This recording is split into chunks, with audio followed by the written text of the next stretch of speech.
Next 9 news में आपका बहुत बहुत स्वागत है। मैं हूं आपके साथ अबरारुल अकरम। मनीष सिसोदिया को आबकारी नीति में गिरफ्तार तो कर लिया गया, लेकिन आज तक उन केंद्रीय एजेंसियों ने ये बात स्पष्ट नहीं की कि किस तरीके से जो है और किन धाराओं में उनके खिलाफ ये सारी बातें जो है, ये सारा खेल जो है वो खेला जा रहा है। धाराओं की अगर बात करें तो भले ही धारा बता दिया जाएगा, लेकिन बताया भी गया कई बार, लेकिन सवाल ये है कि वो उस तरीके के ठोस सबूत क्यों नहीं पेश कर। और अब अरविंद केजरीवाल समेत कई जो है आम आदमी पार्टी के लीडरों को इस तरीके से फंसाया जाए। इस बीच अरविंद केजरीवाल ने मनीष सिसोदिया को भावुक तरीके से याद किया। क्या सारी बातें कही वो एक बार आप जरूर संबोधन के लिए मंच पे मौजूद दिल्ली की शिक्षा मंत्री आतिशी जी, हमारे शिक्षा सचिव महोदय, हमारे एमएलए साहब, शिक्षा निदेशक महोदय, यहाँ पे स्कूल के प्रिंसिपल साहब, टीचर्स, पेरेंट्स और जितने अन्य भाइयों बहनों और प्यारे प्यारे बच्चों, आप सब लोगों को मेरा नमस्कार, सबको मेरा प्रणाम। मैं कई बार बवाना आया, खासकर जय भगवान जी के चुनाव में और उसके पहले वाले चुनाव में, और सारे बवाना वासियों का एक ही मेरे से बार बार निवेदन होता था कि ये लड़कियों का जो स्कूल है, ये स्कूल बहुत खराब है जी, टूटा फूटा स्कूल है, इसको ठीक करा दो। और मैं वादा करके गया था कि इस स्कूल को ठीक कराएंगे। आज वादा डबल पूरा हो रहा है। आपको एक नहीं दो स्कूल मिल रहे हैं। एक है स्कूल ऑफ स्पेशलाइज्ड एक्सीलेंस, जो कि इतने हैं दिल्ली के अंदर, 30-35 ही हैं। कितने हैं स्कूल ऑफ 35 स्कूल हैं। उन 35 में से अब एक स्कूल बवाना में बन गया।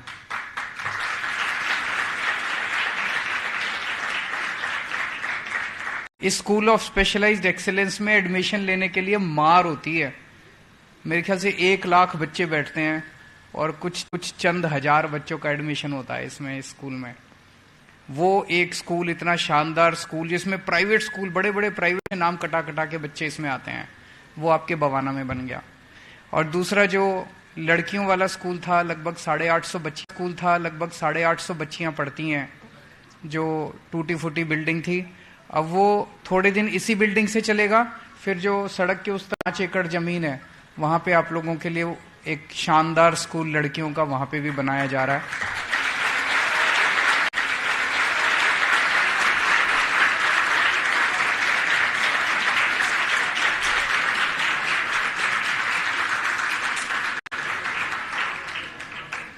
तो मैं वादा एक स्कूल का करके गया था, दिए 2 स्कूल। हम लोग जितने वादे करते हैं उससे डबल पूरे करते हैं।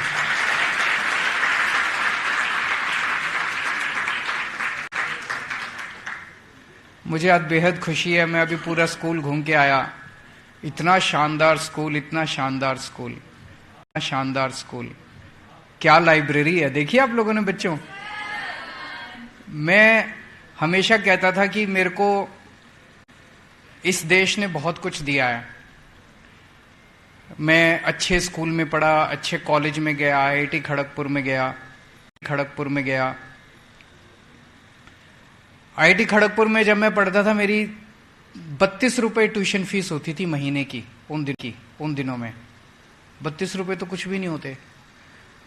तो इसका मतलब, जबकि आईआईटी बहुत बड़ा इंजीनियरिंग इंस्टीट्यूट है, देश का सबसे बेस्ट कॉलेज माना जाता है इंजीनियरिंग का, तो 32 रुपए लेती थी सरकार। इसका मतलब क्या हुआ? इसका मतलब ये हुआ कि हमारा देश जो है वो मेरे ऊपर पैसे खर्च कर रहा था। मुझे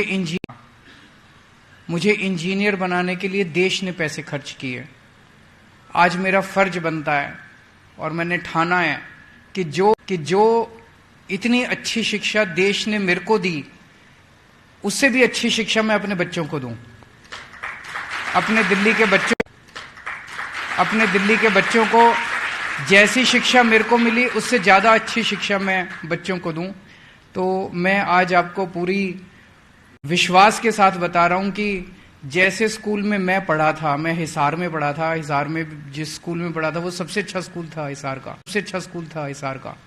जिस स्कूल में मैं पढ़ा था उससे ज्यादा शानदार ये स्कूल है। आपका जो स्कूल बन के तैयार हुआ है, हमारे यहाँ ऐसी लाइब्रेरी नहीं थी। यहाँ देखो सारे एयर कंडीशन लगे हुए हैं इस हॉल के अंदर। कभी सुना था सरकारी स्कूलों में एयर कंडीशनर भी लगते हैं? कभी नहीं सुना था। इतना शानदार ऑडिटोरियम, इतने शानदार क्लासरूम, इतनी शानदार लेबोरेटरी, इतना शानदार लाइब्रेरी। तो मैं एक चीज देख रहा हूँ कि सारी बच्चियां बहुत खुश हैं, सबके चेहरे पे खूब स्माइल आई हुई है। और सबको, बच्चों को भी बहुत बहुत बधाई और पेरेंट्स को भी बहुत बहुत बधाई इतना शानदार स्कूल मिलने के लिए।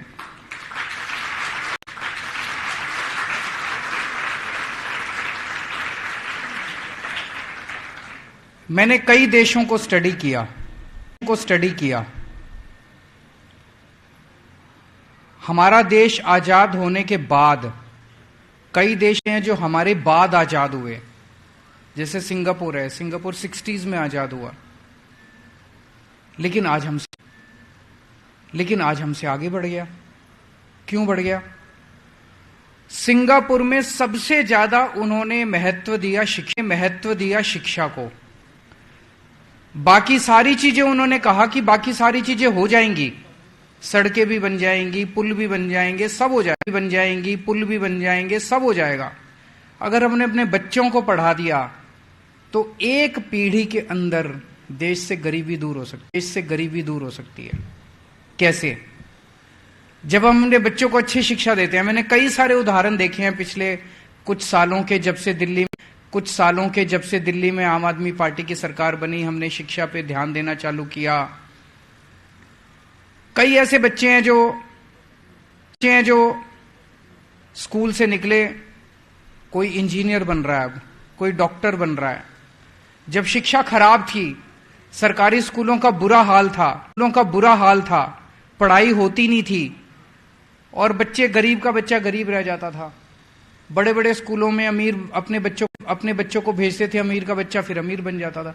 अब गरीबों के बच्चे, इतने सारे एग्जाम्पल्स हैं। गरीबों के बच्चे, कोई डॉक्टर बन रहा है, कोई इंजीनियरिंग में जा रहा है, कोई वकील बन रहा है, कोई कुछ बन रहा है।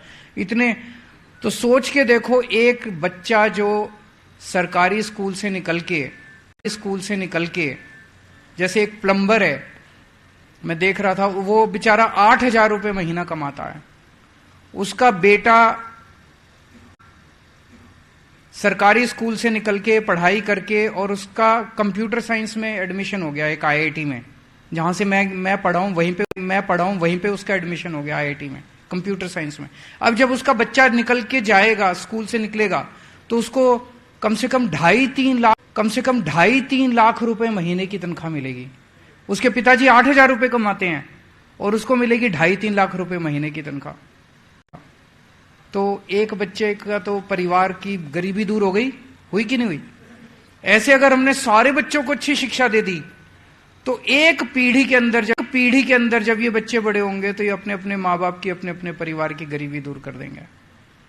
तो सोच के देखो, जब 1950 में देश आजाद हुआ था, अगर हम केवल एक ही काम कर देते उस टाइम, पूरे देश के अंदर बाकी सारे खर्चे बाद में कर लेते, एक खर्चा कर देते, सारे देश के सारे सरकारी स्कूल शानदार बना देते।